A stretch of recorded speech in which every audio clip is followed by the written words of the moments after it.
வணக்கம் நேயர்களே, சத்தியம் சாத்தியம் நிகழ்ச்சிக்கு வரவேற்கிறோம். இந்தியாவுடைய துணை குடியரசு தலைவர் வேட்பாளர்களாக என்டியினுடைய வேட்பாளராக சிபி ராதாகிருஷ்ணன் அறிவிக்கப்பட்டிருக்கிறார். இந்தியா கூட்டணியினுடைய வேட்பாளராக சுதர்ஷன் ரெட்டி முன்னாள் உச்சநீதிமன்றத்தினுடைய நீதிபதி அறிவிக்கப்பட்டிருக்கிறார். தமிழ்நாட்டை சேர்ந்தவர் ஒரு துணை குடியரசுத் தலைவர் வேட்பாளராக அறிவிக்கப்பட்டிருப்பது 2026 சட்டமன்ற தேர்தலையும் மையப்படுத்தியா, தமிழர் என்ற ஒரு முறையில் திமுகவிற்கு சிபி ராதாகிருஷ்ணனை ஆதரித்தாக வேண்டிய கட்டாயமோ அல்லது நெருக்கடியோ இருக்கிறதா என்பது பற்றி பேச இருக்கிறது இந்த அமர்வு. 4 விருந்தினர்கள் பங்கேற்கிறார்கள். முன்னாள் சட்டப்பேரவை உறுப்பினர் வழக்கறிஞர் நிஜாமுதீன் பங்கேற்கிறார். திராவிட முன்னேற்ற கழகத்தினுடைய செய்தி தொடர்பாளர் திரு ராஜா தமிழ்வாரன், பாரதிய ஜனதா கட்சி சார்பில் வழக்கறிஞர் தூத்துக்குடி செல்வம், அரசியல் விமர்சகர், கல்வியாளர் திரு ராமசுப்ரமணியம். 4 பேரை வரவேற்று நிகழ்ச்சிக்குள்ள 4 பேருக்கு வணக்கம். சார் வணக்கம். ராமசுப்ரமணியம் சார் வணக்கம் சார். ராமசுப்ரமணியம் சார், முதல்ல சிபி ராதாகிருஷ்ணனுடைய அறிவிப்பு அதை எப்படி பார்க்குறீங்கன்னு சொல்லுங்க.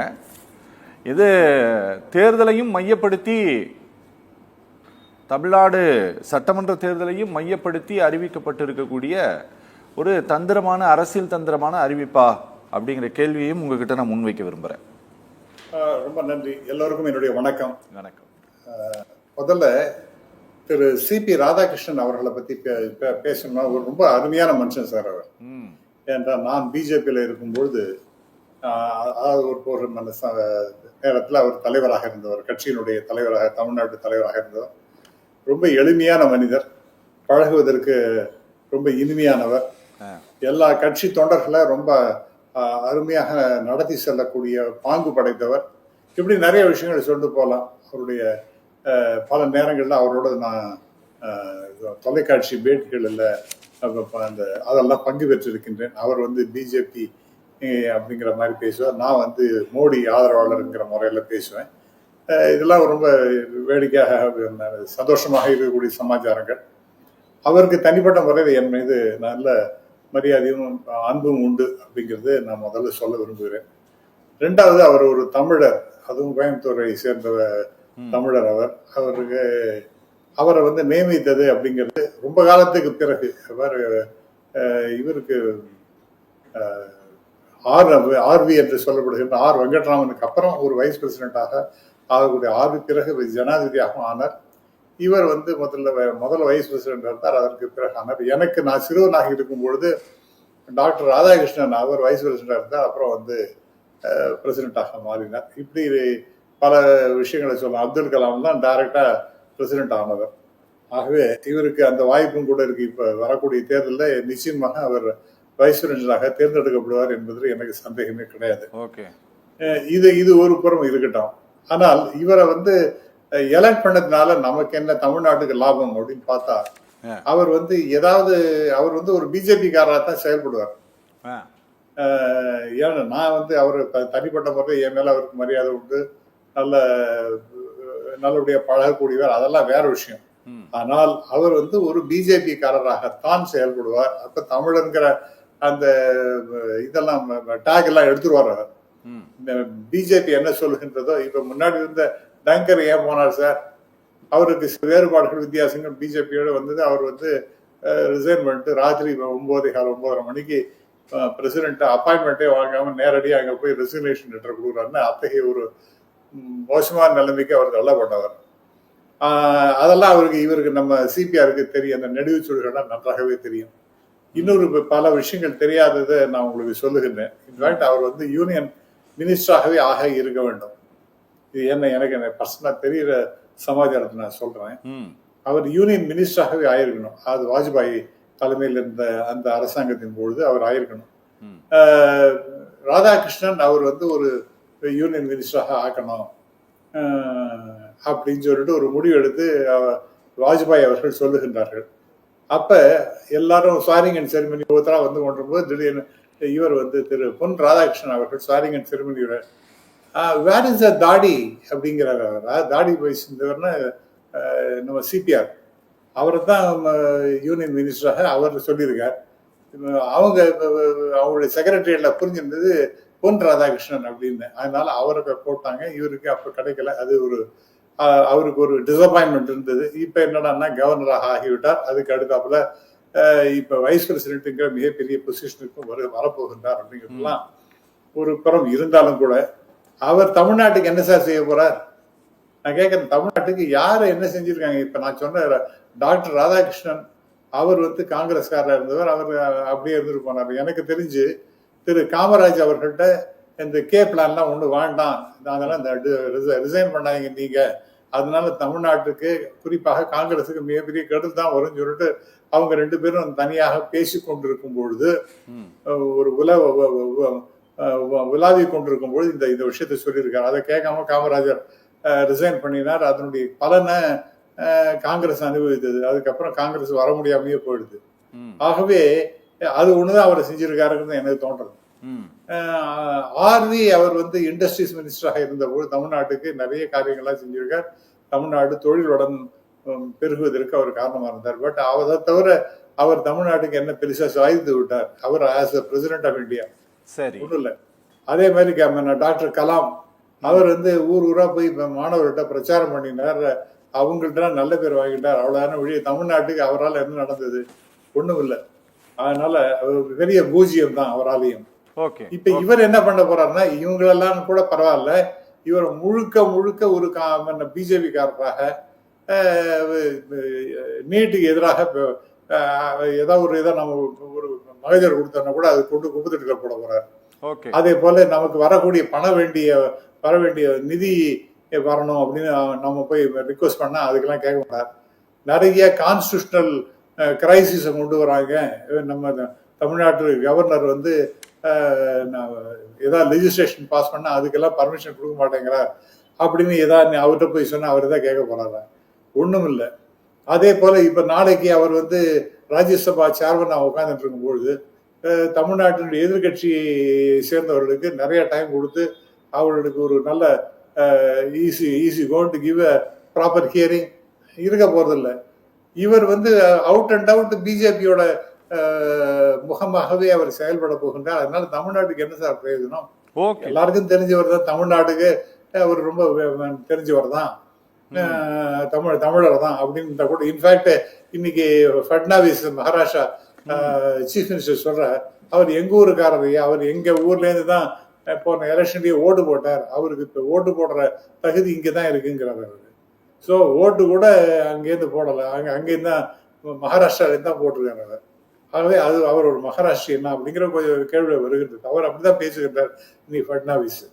ஆகவே இவரால ஒரு விதத்திலும் தமிழ்நாட்டுக்கு நல்லது நடக்க போறதில்லை. இன்னும் சொல்ல போனா பர்சனலா எனக்கு அவருடைய நல்ல நட்பெல்லாம் இருக்குன்னாலும் கூட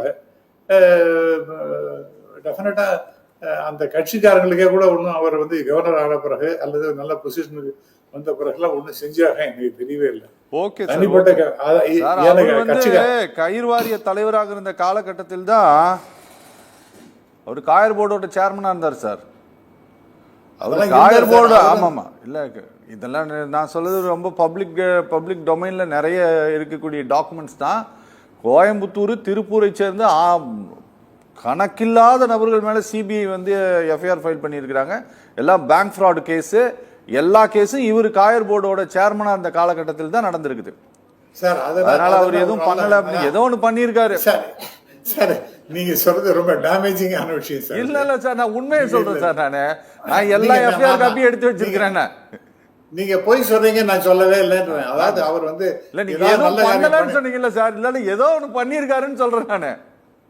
ஆனா ஏன் சார் இது மாதிரி ஒரு டேமேஜிங்கான ஸ்டேட்மெண்ட் கொடுத்துட்டு இது மாதிரி பண்ணினார் அப்படின்னு சொன்னா சார்? இல்ல சார், அவர் இருந்தபோது இந்த தவறுகள் எல்லாம் நடந்திருக்குன்னு சொல்றேன் சார். அந்த சுற்றுவட்டார பகுதியில் சேர்ந்தவங்க பண்ணியிருக்காங்கன்ட்டு அவர் பண்ணாரு நான் சொல்லல. எல்லாம் இண்டிவிஜுவல் பர்சன் பேர்ல தானே சிபிஐ கேஸ் போட்டிருக்கு, அவர் பேர்ல ஒண்ணும் போடலையா? இல்ல சார், அதனால தயவு செய்து அதை விட்டுடுவோம் நம்ம. அந்த ஏதாவது பாசிட்டிவா பண்ணிருக்காரா அப்படின்னு கேட்டீங்கன்னா, பிஜேபி நண்பர்கள் பலர் என்னிட்ட சொல்றது, அவரை ஒன்றும் பண்ண மாட்டார் சார். என்ன செய்வார்னா, போட்டோ எடுத்துக்கிறதுனா தாராளமா எடுத்துங்கன்னு சொல்லிட்டு போட்டோ எடுத்துக்கிறதுக்கு அலோவ் பண்ணுவாரு அப்படின்னு அந்த மாதிரி அது. ஆனால் மறுபடியும் சொல்றேன், அவர் ஒரு பிஜேபி காரராக இங்கே வலம் வரும்பொழுது இவரால என்ன நடக்க போகுது? மாறாக சுதர்ஷன் ரெட்டி அவராலேயும் நமக்கு தமிழ்நாட்டுக்கு ஏதாவது பிரயோஜனம் வரப்போகின்றதா? வைஸ் பிரசிடென்ட் ஆனார்னா அப்படின்னா அவர் தான் அட்லீஸ்ட் ஒரு பேலன்ஸ்டு ஒரு சுப்ரீம் கோர்ட் ஜட்ஜா இருந்தவர். அவரால் ஒரு பேலன்ஸ் அப்ரோச் செய்ய முடியும். சரி, இவரது வெறும் கட்சியை ஆசாமியாக தேர்ந்து கொண்டு செயல்பட போகின்றார். அதனால இவருக்கு தமிழ்நாட்டில் இருக்கிறவங்களெல்லாம் சேர்ந்து ஓட்டு போடணும் அப்படிங்கறதெல்லாம் தேவையில்லாத ஒரு இஷ்யூ. ஏன்னா நம்ம தமிழ்நாட்டினுடைய இன்ட்ரெஸ்டுக்கு எகன்ஸாகவே அவர் செயல்பட போகின்றார் அப்படின்னு வெட்ட வெளிச்சமாக தெரியும் பொழுது நாம தமிழ்நாட்டு எம்பிஸ் எல்லாம் அவருக்கு ஓட்டு போடாமல் சுதர்ஷன் ரெட்டிக்கு ஓட்டு போடுவது என்பதுதான் சரியாக இருக்கும் என்று. Okay sir, okay. தூத்துக்குடி செல்லும் சார், வணக்கம் சார். துணை குடியரசுத் தலைவர் ஒன்றும் ஃபண்டை சாங்ஷன் பண்ணக்கூடிய அத்தாரிட்டி அவங்களுக்கு கிடையாது சார். அவங்க குறைந்தபட்சம் அவையில் உறுப்பினர்களை பேச அனுமதிக்கக்கூடிய ஜனநாயகபூர்வமான வாய்ப்பை வேணா வழங்கலாம். ஆனால் வரலாற்றிலே எப்போதும் இல்லாத அளவிற்கு ஒரு துணை குடியரசுத் தலைவர் மேலே நம்பிக்கையில்லா தீர்மானத்தை கொண்டு வந்த வரலாறு இதுக்கு முன்னால காணாமல் போயிருக்கக்கூடிய ஜெகதீப் தங்கர் அவருக்கு சென்று சேரும். அந்த பெருமையை கொண்டு வந்ததும் இன்னைக்கு இருக்கக்கூடிய பிஜேபி அரசாங்கம் தான். இப்போ ராமசுப்ரமணியம் சார் போன்ற ரொம்ப ஆழமாக அந்த பார்ட்டியில் இருந்த நபர் சொல்றது, சிபி ராதாகிருஷ்ணன் ஒருவேளை துணை குடியரசுத் தலைவராக ராஜ்யசபாவினுடைய அந்த அந்த சேர்மன் சேர்ல உக்காந்தாலும் கூட அவர் பிஜேபி நபராகத்தான் செயல்படுவார். அவருக்கு வாக்களிக்காமல் இருப்பதுதான் தமிழ்நாட்டுக்கு நல்லது அப்படிங்கிறாரு. எப்படி பாக்குறீங்க? சத்தியம் தொலைக்காட்சி நிறுவனத்திற்கு நெறியாளர் சகோதரர் அரவிந்த் ஆக்ஷன் அவர்களுக்கு, சக பங்கேற்பாளர்களுக்கு, தொழில்நுட்ப கலைஞர்களுக்கு என்னுடைய பணிவான வணக்கம். சரி சார், சிபிஆர் பொறுத்த வரைக்கும், சிபி ராதாகிருஷ்ணன் அவர்களை பொறுத்த வரைக்கும் குற்றச்சாட்டுகளுக்கு அப்பாற்பட்ட ஒரு நல்ல பண்பாளர். சரி, அதாவது ஒரு கடந்த 4 நாட்களுக்கு முன்பு மறைந்த ஐயா இலகணேசன் இருக்காங்க பாருங்க, அவங்கள மாதிரி அவர் பொன் ராதாகிருஷ்ணன் இவங்கெல்லாம் குற்றச்சாட்டுகளுக்கு அப்பாற்பட்ட ஒரு துறவு மனப்பான்மையில இருக்கக்கூடிய ஒரு அரசியல்வாதிகள். அதனால இதுவரைக்கும் அவங்களுடைய கடந்த கால வரலாறுகள் எல்லாமே பாத்தீங்கன்னா, ஐயா அப்துல் கலாம் ஆகட்டும், அவங்க எல்லாம் குற்றச்சாட்டுகளுக்கு ஆளாகாத ஒரு நல்லவங்க. தமிழ்நாட்டுக்கு ஆர் வெங்கட்ராமன் அவர்களுக்கு பிறகு ஒரு தமிழருக்கு ஒரு வாய்ப்பு நேரடியா கிடைச்சிருக்குன்னு சொன்னா அது ஐயா சிபிஆருக்கு தான் துணை ஜனாதிபதி கிடைச்சிருக்கு. ஏன்னா ராதாகிருஷ்ணன், சர்வப்பள்ளி ராதாகிருஷ்ணன் அவங்க ஆந்திராவை சார்ந்தார். கர்நாடக பார்டர்ல உள்ளவர். அவர் தமிழ்நாடு பிரிக்கப்படுவதற்கு முன்பு இருந்தவர். அதனால அவரை தமிழ்நாட்டுக்காரர்னு சொல்ல முடியாது. சரி, ரைட்டு, நீங்க தமிழ்நாட்டுக்காரர் அதனாலே ஓட்டு போட்டுருங்கன்னு நான் சொல்லல. நான் என்ன சொல்றேன்னா, ஒரு நல்லவர், அரசியலில் அப்பழுக்கற்றவர், குற்றச்சாட்டுகளுக்கு அப்பாற்பட்டவர். ரைட்டு, நம்முடைய அரசியல் சட்டம் என்ன சொல்லுதுன்னா, அரசியல் சட்டம் நாடாளுமன்ற மாநிலங்களவை மக்களவை உறுப்பினர்களால் துணை ஜனாதிபதி தேர்ந்தெடுக்கப்பட வேண்டும் என்பதுதான் விதி. அப்ப அதுல பெரும்பான்மை யாருக்கு இருக்கிறதோ அவர்கள் அந்த கட்சியை சார்ந்தவர்கள் தான் தேர்ந்தெடுக்கப்படுவார்கள். இதுதானே கடந்த காலங்கள்ல. ஏதோ இப்போ மரியாதைக்குரிய ஐயா ராமசுப்ரமணியம் பேசும்போது அவரு பிஜேபி காரர் மாதிரி செயல்படுவார், அவர் பிஜேபி மாதிரி செயல்படுவார் சொல்றதுல ஒரு பெரிய அளவில் அதுல ஒரு நியாயம் இருப்பதா எனக்கு தெரியல. ஏன்னு கேட்டா, ஒரு சட்டப்பேரவை தலைவர்னு சொன்னீங்கன்னா அவர் யாரு, ஆளுங்கட்சி சட்டமன்ற உறுப்பினராக இருக்கிற ஒருவர் தான் சட்டப்பேரவை தலைவரா வர முடியும். அவர் நடுநிலையோடு செயல்படணும். ஆனா சட்டப்பேரவைகள்ல எந்த சட்டப்பேரவையா இருக்கட்டும் அதுல அப்படின்னா செயல்படல யாருமே. அதனால இதுல ஒரு பெரிய விஷயமா இருக்கு நான் கருதல.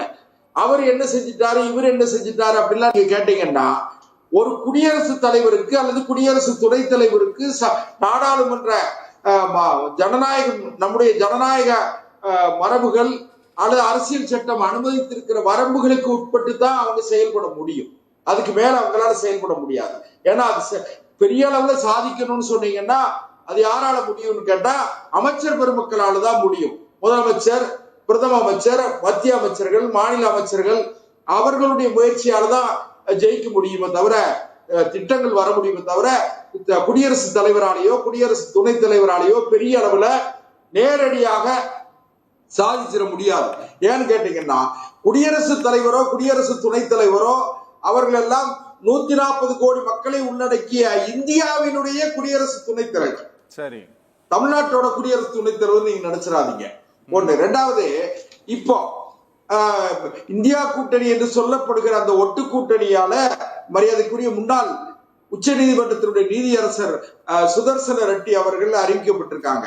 அதுக்கு என்ன காரணம்னு கேட்டீங்கன்னா, தமிழ்நாட்டில் திமுகவுக்கு ஒரு அரசியல் நெருக்கடி வந்துவிடக் கூடாது என்கிற காரணத்தால அறிவிச்சிருக்காங்க.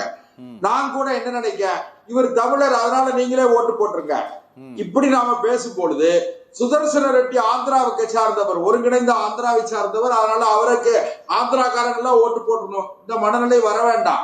நான் என்ன நினைக்கிறேன்னா, நாம் இந்தியர், இந்தியாவை சார்ந்தவர்கள், இந்தியாவில் இருக்கிற அசாமை சார்ந்தவராகட்டும், பீகாரை சார்ந்தவர், மகாராஷ்டிரா, நாம எல்லாரும் ஒண்ணுதான். அதனால இதுல ஒண்ணு கிடையாது.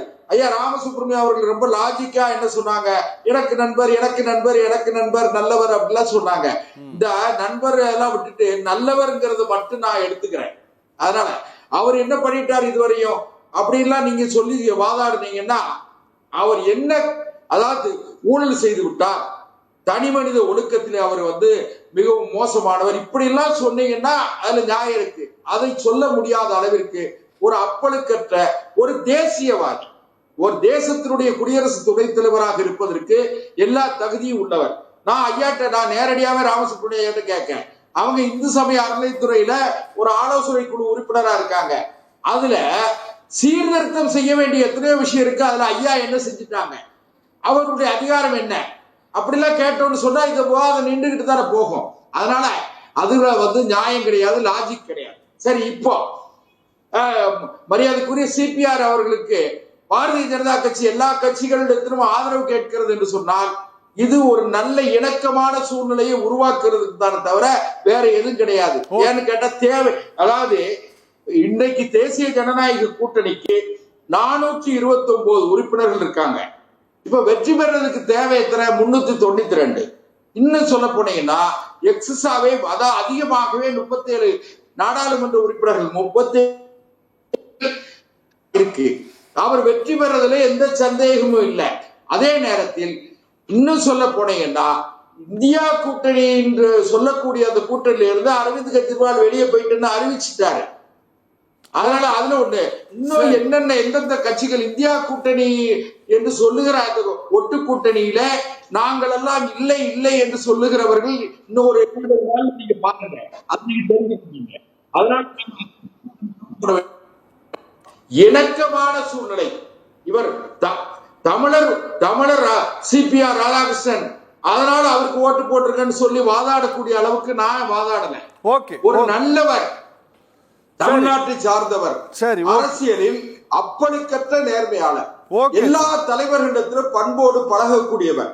அதனால அவருக்கு வாக்களிங்கன்னு சொல்றதுதான் நியாயம் இருக்கிறத, நீங்க தமிழ்நாட்டை சார்ந்தவர் ஒரு தமிழருக்கு வாய்ப்பளியுங்கள் என்று சொல்லுவதற்கு நான் தயாராக இல்லை. இரண்டாவது, கடந்த காலங்களில இந்த குடியரசுத் தலைவர் குடியரசு துணைத் தலைவர் என்கிற பதவி அரசியல் சட்டத்தில் மிகவும் கவனமாக இந்தியாவினுடைய பாதுகாப்பு, ஒற்றுமை, அரசியலின் நிலைத்த தன்மையை பாதுகாக்க வேண்டிய மிகப்பெரிய பொறுப்பும் கடமையும் யாருக்கு இருக்குன்னா குடியரசுத் தலைவருக்கு, குடியரசு துணைத் தலைவருக்கு இருக்கு. Okay sir. ஐயா தன்கரை பற்றி, ஜெகதீப் தன்கரை பற்றி பேசினாங்க. அது பேச வேணாம், பேசி ஓஞ்சா அவரு இப்ப எங்க இருக்காருன்னு தெரியல, கொஞ்சம் அமைதியா இருக்க, பேசலாம் சார். திரு சிபிஆர்னுடைய அறிவிப்பு அப்படிங்கிறது, தன்கர் இருக்காரு, போறாரு, அவர் ராஜினாமா போய் உடல்ல சரியில்லைன்னு ராஜினாமா போயிட்டாரு, அடுத்த தேர்தல் வந்துருச்சு. சரி, அதனால இப்ப என்ன கேட்டீங்கன்னா, இவர் பாரதிய ஜனதா கட்சியை சார்ந்தவராகத்தான் செயல்படுவார் என்பதை நான் திட்டவட்டமாக மறுக்கிறேன். Okay sir. இந்தியாவினுடைய குடியரசு துணைத் தலைவராக செயல்படக்கூடிய தகுதி வாய்ந்தவர் மரியாதைக்குரிய சிபி ராதாகிருஷ்ணன் என்பதை முதல் சுற்றுல நான் பதிவு பண்ணேன். Okay sir. இவருடைய அறிவிப்பு அப்படிங்கிறது, இவரை ஆதரித்தாக வேண்டிய ஏதாவது ஒரு நெருக்கடியை இந்த துணை குடியரசுத் தலைவர் தேர்தலின் மூலமாக பிஜேபி திமுகவிற்கு கொடுக்க நினைக்கிறதா? அப்படி பார்க்க முடியாது. இல்ல, இது முழுக்க ஒரு சித்தாந்த போரினுடைய வெளிப்பாடு தான் இந்த 2 வேட்பாளர்களுமே. சரி, ஒரு வேட்பாளர் ஆர்எஸ்எஸ் பிரச்சாரக்காக இருக்கக்கூடியவர். இன்றைக்கும் அதே வேலையை தான் செஞ்சுக்கிட்டு இருக்காரு. முழுக்க முழுக்க அதை 2 பேருமே வந்து ஆமோதிச்சுட்டாங்க. அவர் ஆர்எஸ்எஸ் காரராக தான் இருப்பாருங்க, அவர் பிஜேபி காரராக தான் இருப்பாருங்க, அவருக்கு நடுநிலையாக நடந்துக்க தெரியாதுங்க அப்படிங்கிறத ரொம்ப தெளிவாக வந்து 2 பேருமே வந்து அதை ஆமோதிச்சு சொல்லிட்டாங்க. அதை பிஜேபி காரரும் அதைத்தான் சொன்னார், நம்மளுடைய அண்ணன் அவர்களும் அவர் தான் சொன்னாங்க.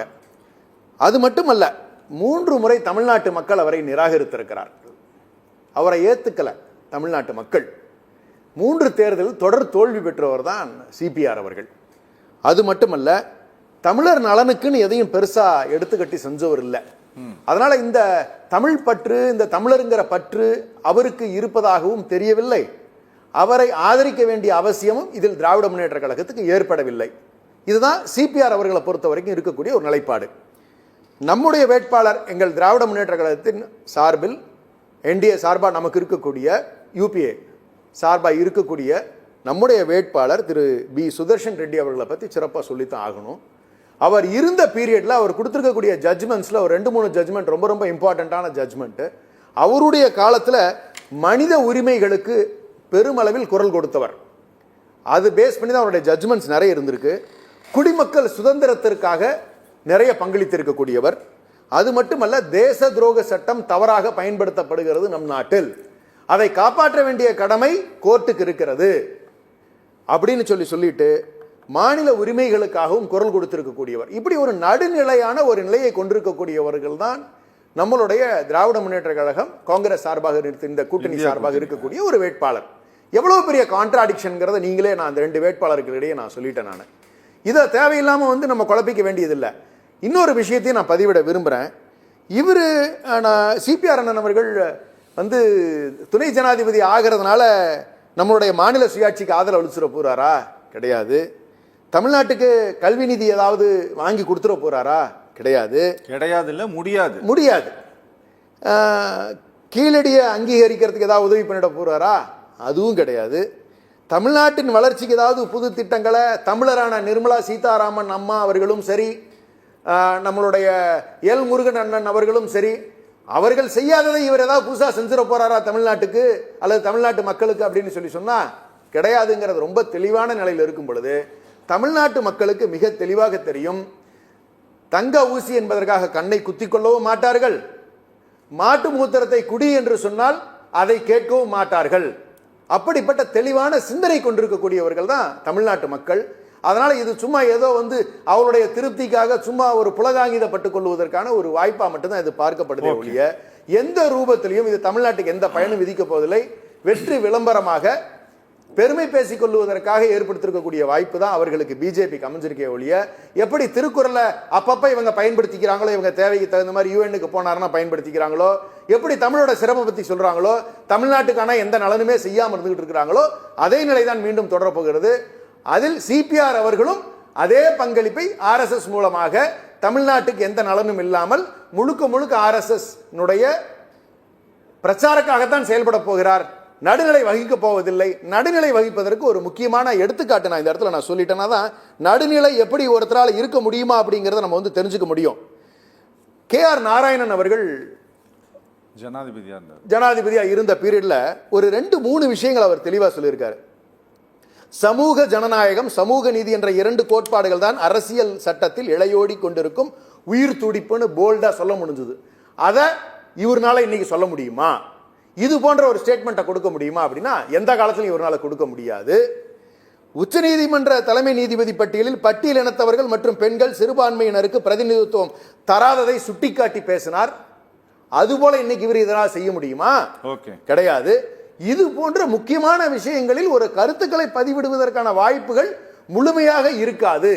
அப்ப ஆனா நம்மளுடைய வேட்பாளராக இருக்கக்கூடிய திரு பி சுதர்ஷன் ரெட்டி அவர்கள் வந்தார்கள் என்று சொன்னால் இது போன்ற நியாயமான கருத்துக்கள் பதிவிடப்படும்ங்கிறத பதிவு பண்ண விரும்புகிறேன்.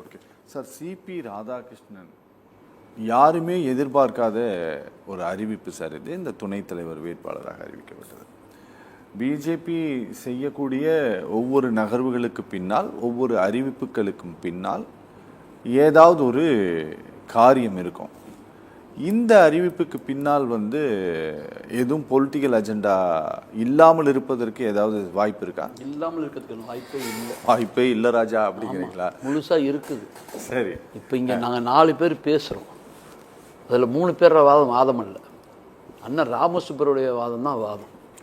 அவர் அங்கே இருந்தவர், அவரோட பழகுனவர். அவரே சொல்லிட்டார் அவர் நல்லவர், அவர் தங்க ஊசி அல்ல, தங்க ஊசியை தான் குத்திக்க முடியாது அவரே கேட்டுட்டார்.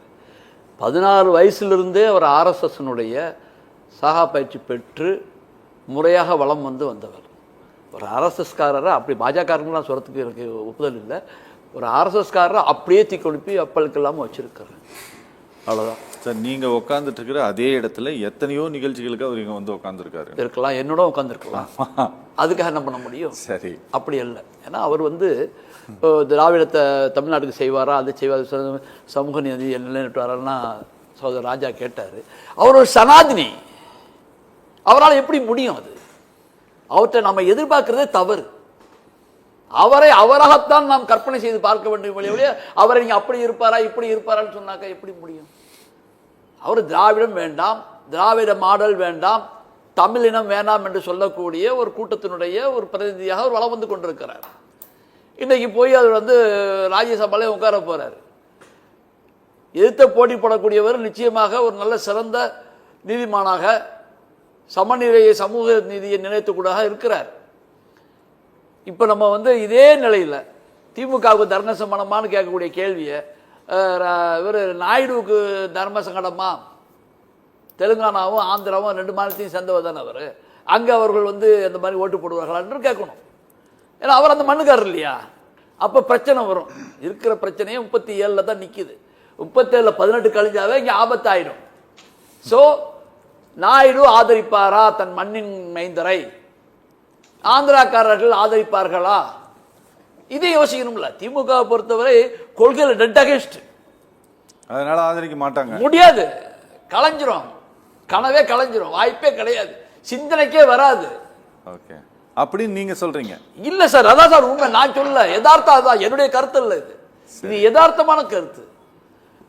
முதல்ல வந்து தமிழ்நாட்டை சேர்ந்த வெங்கட்ராமன் துணை ஜனாதிபதிக்கு போட்டு இந்த ஓட்டு வந்து சார் போட்டா வந்து யாருக்கு போட்டாங்கன்ட்டு ஒன்றும் கண்டுபிடிக்க முடியாது. இப்போ கூட பாருங்க, சங்கரன் கோயில் எலெக்ஷன் நடந்தது திரும்ப இன்னைக்கு, அந்த நகரமன்ற தலைவர் அதுக்கு திடீர்னு பார்த்தா அதிமுக காரங்கெல்லாம் திமுக போட்டாங்க.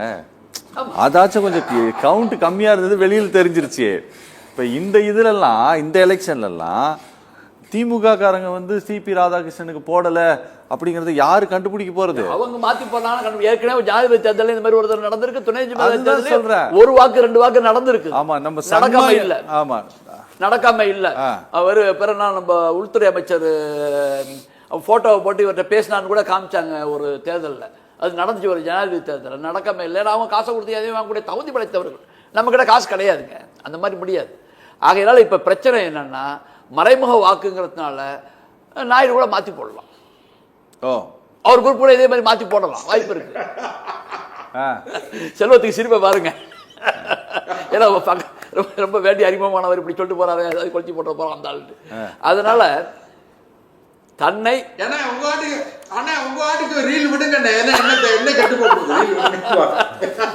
ராதாகிருஷ்ணன் தன்னை நடுநிலையாளர் என்றோ அல்லது தான் எல்லோருக்கும் பொதுவான ஒன்றோ எந்த காலத்திலும் தன்னை முன்னிறுத்தவர் கிடையாது.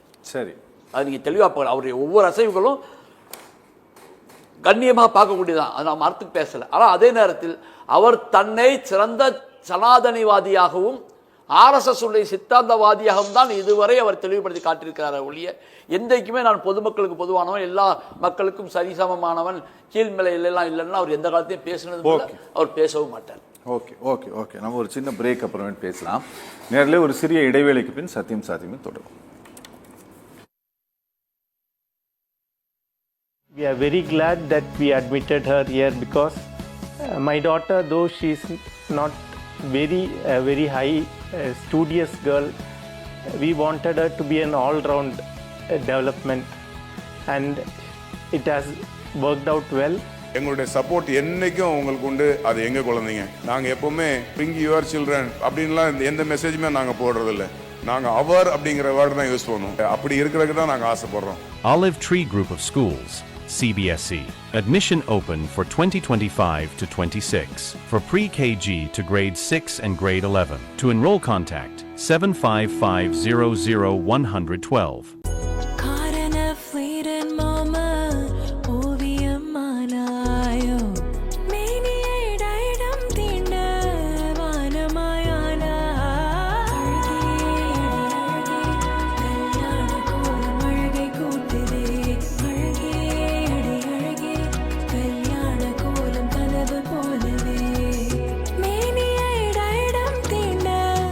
Diadem, GN Chetty Road, T Nagar and Nongambakam. After admitting, we are very glad that we admitted her here because my daughter, though she is not very high student.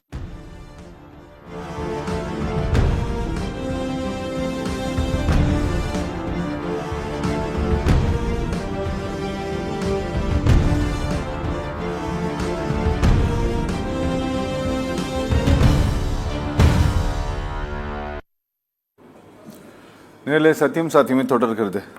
Ramasubramaniam sir, election நேரத்தில் ஒரு தமிழரை கூட இவர்கள் ஆதரிக்கவில்லை, CP ராதாகிருஷ்ணனை கூட இவர்கள் ஆதரிக்கவில்லை அப்படின்னு சொல்லிட்டு ஒரு தேர்தல் காலத்தின் போது ஒரு பிரச்சாரத்தை ஒருவேளை அதிமுகவும் பாரதிய ஜனதா கட்சியும் முன்னெடுக்குதுன்னு வச்சுக்கோங்களேன்.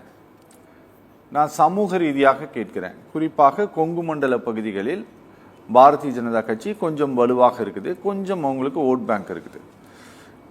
அதிமுகவும் சேர்ந்து இருக்கக்கூடிய காரணத்தினால் இப்படி ஒரு பிரச்சாரத்தை முன்னெடுக்கும் போது ஏதாவது ஒரு வகையில் திமுகவிற்கும் அதனுடைய கூட்டணி கட்சிகளுக்கும் பாதிப்பு ஏற்படுவதற்கு வாய்ப்பு இருக்கா சார் எலெக்ஷன்ல?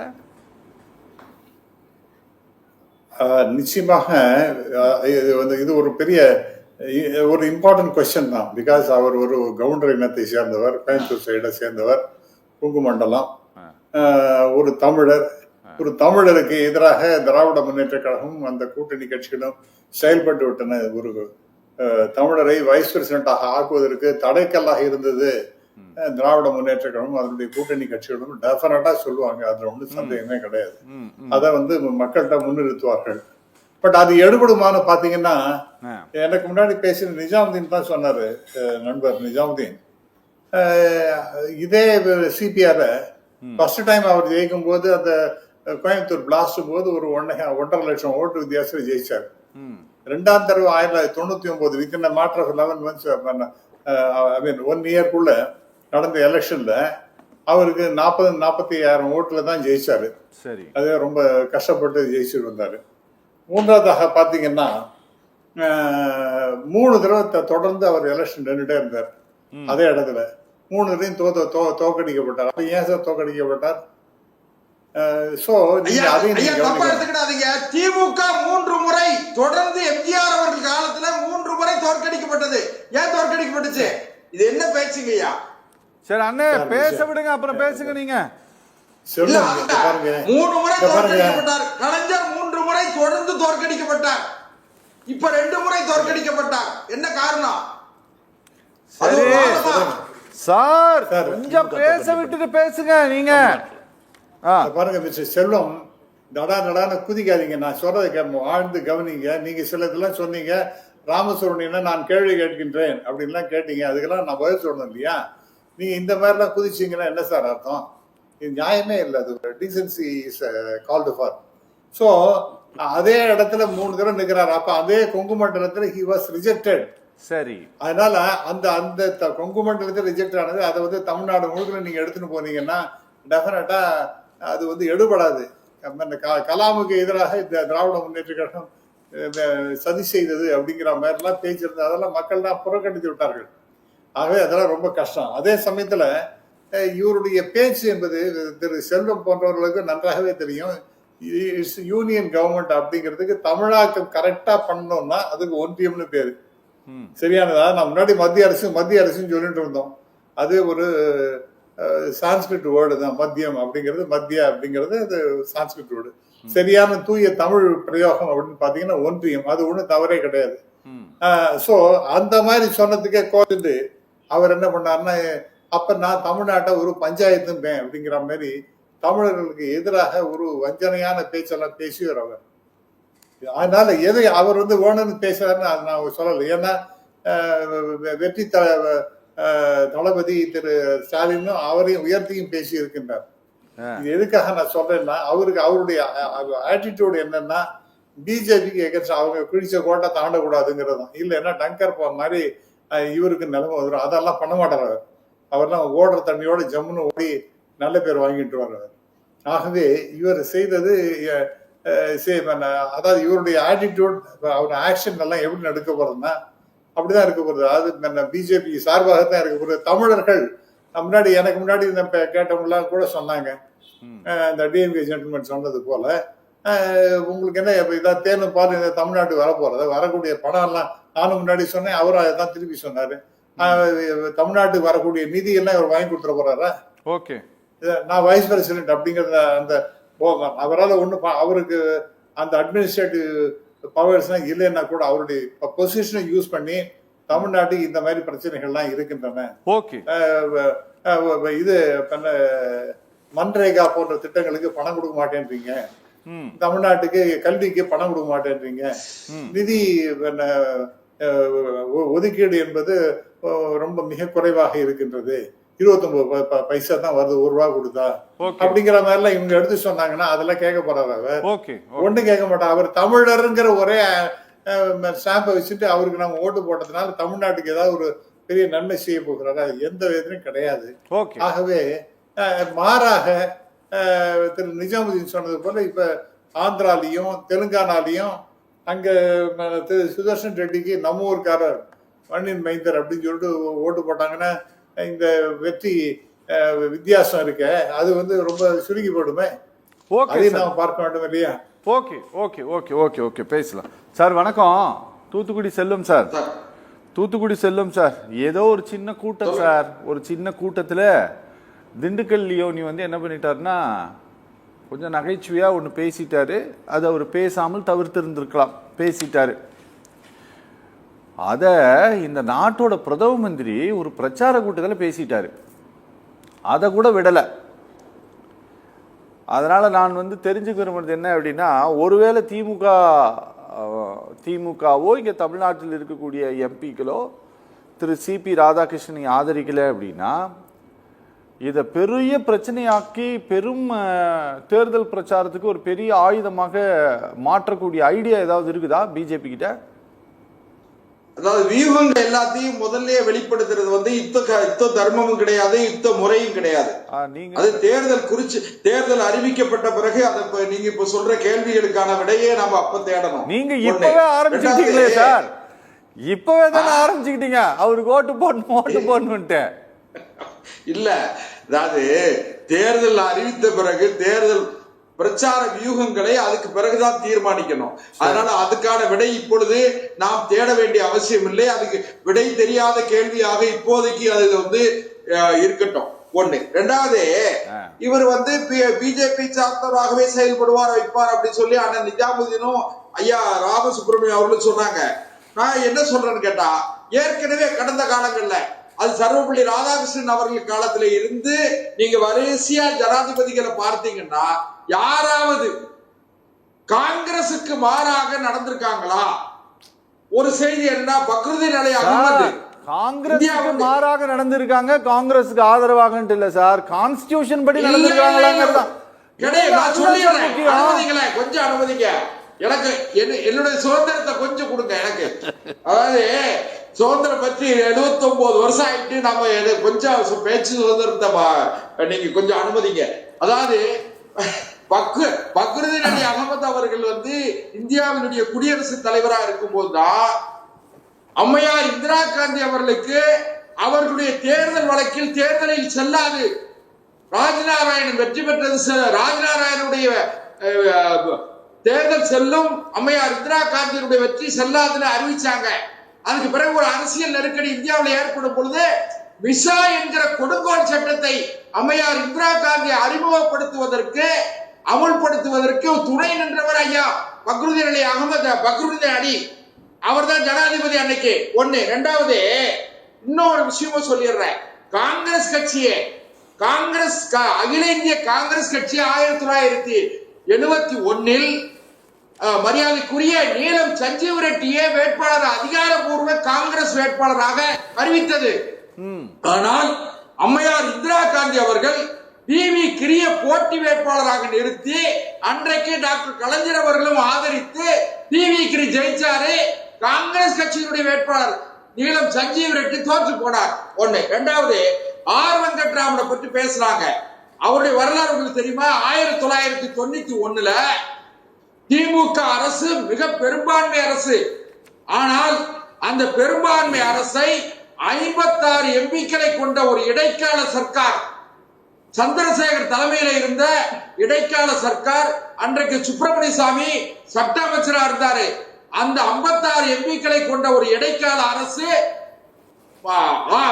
திமுக அரசை கலைப்பதற்கு பெரும்பான்மை சர்க்காரை, மக்களால் தேர்ந்தெடுக்கப்பட்ட பெரும்பான்மை திமுக அரசை கலைப்பதற்கு ஆர் வெங்கட்ராமன் துணைக்கு போனார் சார்.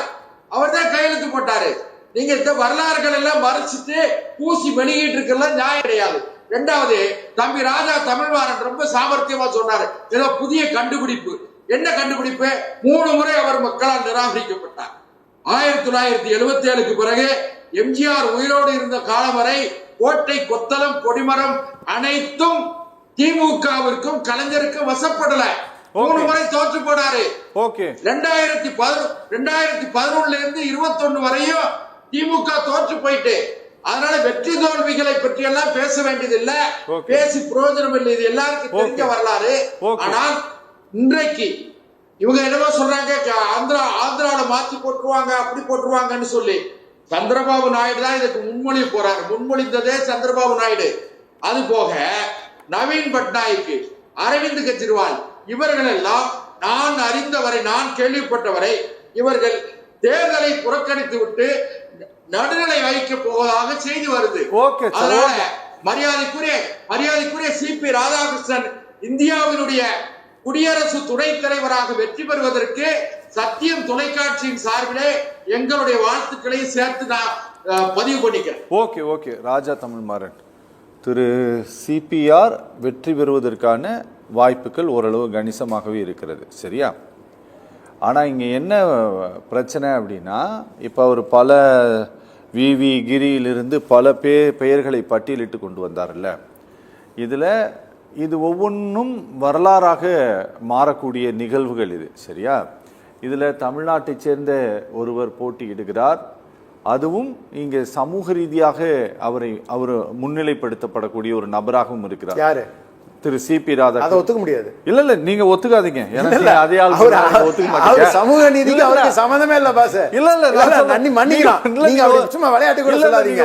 இல்ல கிடையாது. இல்ல நான் சொல்றேன். சரிங்க, நீங்க ஒத்துக்காதீங்க சார். அவர் அப்படி இதுக்குமே பேட்டியில சார் சனாதனத்தை முன்னிறுத்தி சார் ஒரே நிமிஷம் நீங்க பாருங்க. நீங்க தேர்தல் போது என்ன வேணா எடுப்பாங்க.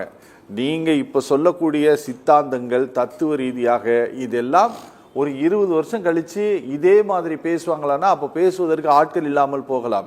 ஆனால் அங்கே அப்போ எப்படி பேசுவாங்கன்னா, ஒரு தமிழ்நாட்டை சேர்ந்த ஒரு துணை ஜனாதிபதியாக வேட்பாளராக நிற்கும் போது ஓட்டு போடாத கட்சி தான் திமுக அப்படின்னு ஒரு பெரிய வரலாற்று பழிச்சொல் ஏற்படுவதற்கு வாய்ப்பு இருக்கு. அதை குறித்தெல்லாம் உங்களுக்கு கவலை இல்லையா? அப்படியெல்லாம் வாய்ப்புக்கு இடமே கிடையாது. ஏன்னு கேட்டுக்கோங்களேன். RSS காரர்களை தமிழ்நாட்டு மக்கள் என்றும் ஏற்றுக்கொள்ள மாட்டார்கள். அவர் அண்ணா வரலாறு சொன்னாங்க. ஆனா இருந்தே ஒரு நிமிஷம், நீ பேசும்போது நான் குறுக்க பேசவே இல்லை. நீங்க பேசும்போது நான் குறுக்க பேசவே கிடையாது. நீங்க பேசும்போது நான் குறுக்க பேசுறேன்னு சொன்னேன். ஆனா நீங்க எதோ பேசுறீங்க, நான் குறுக்க பேசல. அமைதியா கேளுங்கண்ணா. அண்ணனுக்கு வந்து அண்ணா நீங்க பேசும்போது நான் குறுக்க பேசுனா அவர் பெரியவர் சொன்ன மாதிரி தான் கேட்கணும். ஏன் குதிக்கிற? உட்காருண்ணா. இந்த குதிக்கிற உட்காருண்ணா. பின்ன என்னன்னா என்ன பழக்கம்? இல்ல நான் நீங்க பேசும்போது ஏதாவது குறுக்க பேசுனா, நீங்க நான் ஏதாவது குறுக்க பேசுனா ஒரு வாரத்தை குறுக்க பேசலையே, அப்புறம் எதுக்கு நான் இந்த வேலை பண்றீங்க? ஆனா உங்க டைம்ல நீங்க பேசுங்க. உங்க டைம்ல நீங்க பேசுங்க. ஆனா உங்க டைம்ல நீங்க பேசுங்கன்ட்ட இந்த டைம்ல நீங்க பேசுங்க. என் டைம்ல நீங்க குறுக்கிடாதீங்க. சொல்லட்டும், நீங்க சொல்ல வேண்டாங்க. ஏன்னா நீங்க நீங்க கண்ணியமா நடந்துக்கணும். நீங்க கண்ணியமா நடந்துக்கணும். முதல்ல அது கத்தி தொண்டெல்லாம் வலிக்குது. அதனால பேசி அவங்களே ஓஞ்சிட்டு. அதாவது வரலாற்றில் அப்படி ஒரு பதிவு ஏற்படுவதற்கான வாய்ப்புகளே இல்லை. அவர் சொன்னாரு, அதாவது நீங்க நெடுங்காலமா தோத்துக்கிட்டே இருந்தீங்கன்னு சொன்னாரு.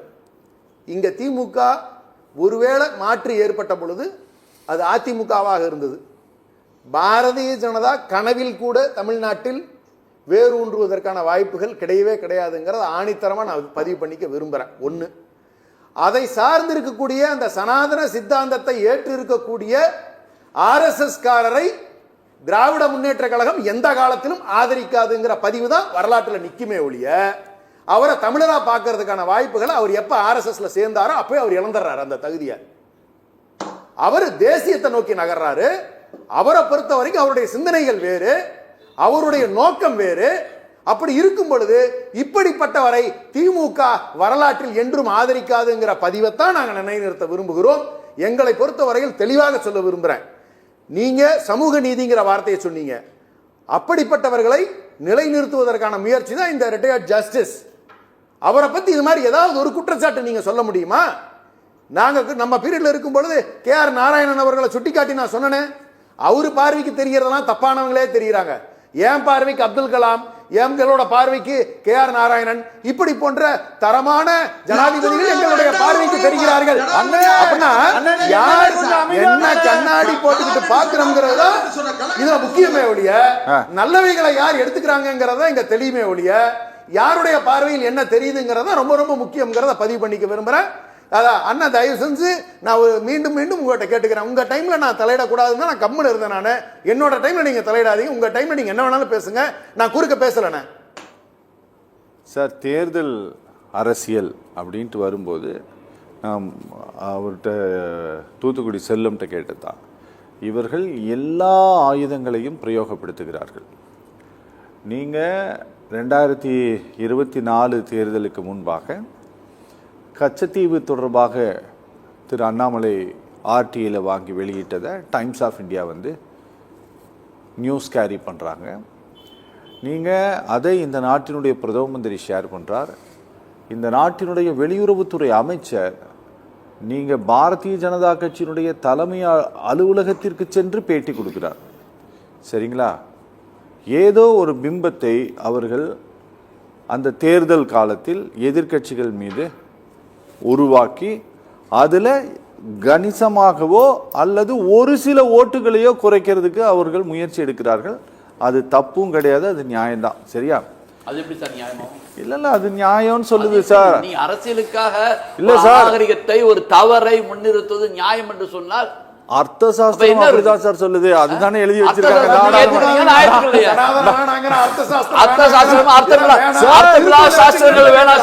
ஐயா, நீங்க வேணாம்னு சொல்லலாம், நாடாளுமன்றத்துல அதுதானே வச்சிருக்காங்க. நீங்க குடுமி கட்டிய சாணக்கியருடைய படம் அங்க இருக்கா இல்லையா? அது எத்தனை நாள் இன்னைக்கு இருக்கா இல்லையா? அவங்களுக்கு சரி ஆரம்பிச்சிருச்சு, பீகார்ல சரி ஆரம்பிச்சிருச்சு. இன்னைக்கு இருக்கா இல்லையா? அவ்வளவுதான். புதிய மண்டபத்தில் அது இருக்கா இல்லையா? இருக்குல்ல. சரி, அத நீக்கலாம்ல, எடுக்கிறதுக்கு வழி இருக்குல்ல, அது எடுங்க, மாறதுக்கு வாய்ப்பு இருக்குல்ல. அது நிரந்தரமா? அது நிரந்தரமா? எனக்கு தெரியாது. அந்த பதிலுக்கு நீங்க சொல்லிட்டீங்கன்னா நான் ஒத்துக்கிறேன். அது எனக்கு தெரியாது. அது நிரந்தரம் அல்ல. அது நிரந்தரமா இல்லையான்னு எனக்கு தெரியாது. அது காலம் தீர்மானிக்க போகிறது. சார், இந்த விவகாரத்தை இவர்கள் தேர்தலுக்காக தேர்தல் காலத்தின் போது பயன்படுத்தினால் எந்த பாதிப்பும், சிறு சேதாரம் கூட திமுகவுக்கோ அல்லது அதனுடைய கூட்டணி கட்சிகளுக்கோ இருக்காதா சார்? தமிழ்நாடு மக்கள் நம்ப மாட்டாங்க. வேற ஒரு பிரச்சனை என்னன்னா, ஒரே இந்தியா ஒரே நாடுன்னு சொல்றவங்க இப்ப CP ராதாகிருஷ்ணனுக்கு ஓட்டு வேணுங்கிறதுக்கு மட்டும் தமிழன் ஏன் வர்றாங்க? ஓகே, தமிழ் மொழி இருக்கக்கூடாது, ஒன்றிய அரசாங்கம் நடத்துகின்ற பள்ளிக்கூடங்கள்ல தமிழ் மொழி இருக்கக்கூடாதுங்கிற முடிவுல அதை தூக்கி போட்டாங்க. தமிழ்நாட்டுக்கு கல்வி நிதி கொடுக்கல ஒதுக்கி போட்டாங்க.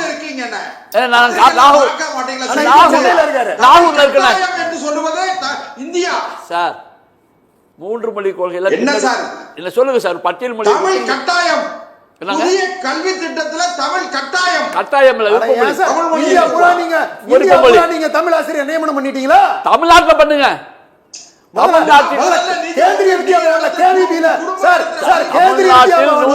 எல்லா பள்ளிகளிலும் தமிழ் ஆசிரியர் இருக்காங்களா சார்? தமிழ்நாட்டுக்குள்ள கல்வி நிதியை கொடுத்தீங்களா இன்னை வரைக்கும்? என்ன சார், தமிழ்நாட்டுக்குள்ள கல்வி நிதியை கொடுத்தீங்களா?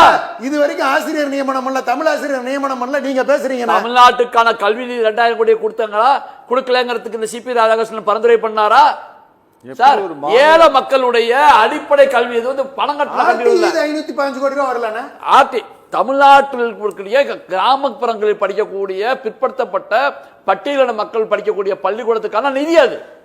ஏதோ சென்னையில் சிபிஎஸ்இ பள்ளியோ கேந்திரா வித்யாலயமோ அல்லது வந்து பால வித்யா மந்திரோ அல்லது அடிப்படை மக்கள் கீழ்த்தட்டு மக்கள் படிக்கக்கூடிய பள்ளிக்கான நிதி 2700 கோடி. வழக்கு போட்டு நிக்கிறது கேவலம். ஒரு ஒன்றிய அரசிட்ட மாநில அரசு தனக்கு சேர வேண்டிய பணத்தை பெறுவதற்காக வழக்கு போட வேண்டும் சொன்னால் இந்த நாடு எங்கே சென்று கொண்டிருக்கிறது? எதை நோக்கி சென்று கொண்டிருக்கிறது? இதுல வந்து யாராவது தலையிட்டு பேசியிருக்காங்களா? பாஜக காரர்களோ RSS காரர்களோ தவறு, மோடி செய்வது தவறு, அமித்ஷா செய்வது தவறு, RSS செய்வது தவறு, பாரதிய ஜனதா செய்வது தவறு, ஒரு இன மக்களை ஒடுக்கக்கூடாது என்று சொல்லியிருப்பார்களா? அப்ப என்ன சார் உங்களுக்கு தகுதி இருக்குது பேசுறதுக்கு? தமிழ்நாட்டு மக்களை ஓட்டு வேணுமா? தமிழரா? எப்படி? எல்லா இடத்துலையும் திருடன் இருப்பான், எல்லா இடத்துலையும் மோசமானவன் இருப்பான், எல்லா இடத்துலையும் நல்லவன் இருப்பான். அப்படிதான் எடுத்துக்க முடியுமா ஒழிஞ்சு இதுல தமிழ்நாட்டுக்காரன்னு சொன்னாலும் எடுத்துக்க முடியுமா? சொல்லுங்க.